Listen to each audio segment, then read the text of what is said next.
Acknowledge participants. As you write your thesis and you're so engrossed in findings, we might forget to acknowledge the participants.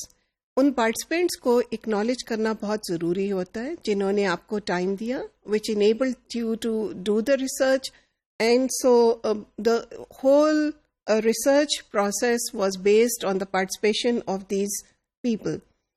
So how can you show this participation? You can show this participation by using specific terms in which the participants are seen as agents and not something as subjects. यहाँ पे एक थोड़ा सा और difference है, वो ये है कि क्वांटिटेटिव स्टडीज में usually certain participants are projected as subjects. This is strongly discouraged now.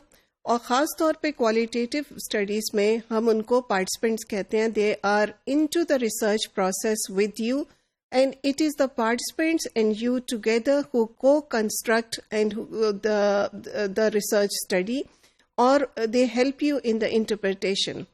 उसकी वजह ये होती है कि ख़ास तौर पे जब आप क्वालिटेटिव रिसर्च यूज़ की कर रहे हो तो ये कहते हैं कि इंटरव्यू से जो आपको मालूमात हासिल होती हैं, they are the result of a co-construction of knowledge. उसमें जो आप इंटरप्रिटेशन करते हो और जो आप काम करते हो वो अकेले आप बिल्कुल नहीं कर सकते हो, आप इकट्ठे मिल के एक टेक्स्ट को फॉर्म कर रहे होते हैं.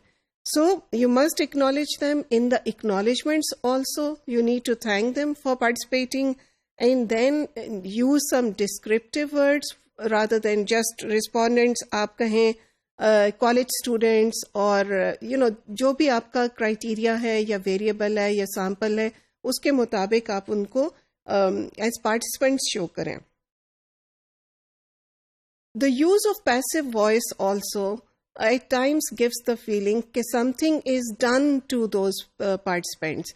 जैसे वो खुद बहुत ज़्यादा पैसिव थे और जैसे उनको कुछ किया गया, so they were like acted upon. So instead of writing the survey was given, why don't you write people completed the survey या participants completed the survey जो कि उनको दिया गया. मैं ये नहीं कहती कि ये बिल्कुल पैसिव वॉइस मेथडोलॉजी में यूज ही नहीं होगी, लेकिन जहाँ कहीं भी आप कर सकें show the respondents as somebody who did something, और जहाँ आप उनके एक्शन की बात कर रहे हैं then please avoid terms like failed to या उनकी लेबलिंग में उनको बहुत ख्याल से करें.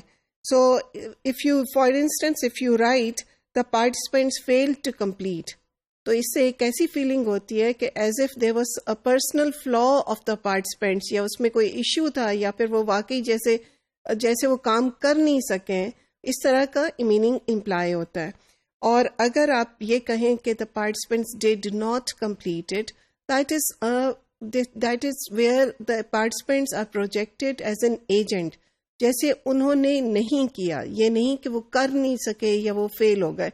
ये बातें होती तो छोटी हैं, लेकिन एथिकल सेंस में ये चीज़ें जो आपके एग्जामिनर होता है वो ज़रूर नोट करता है, आपका रीडर नोट करता है.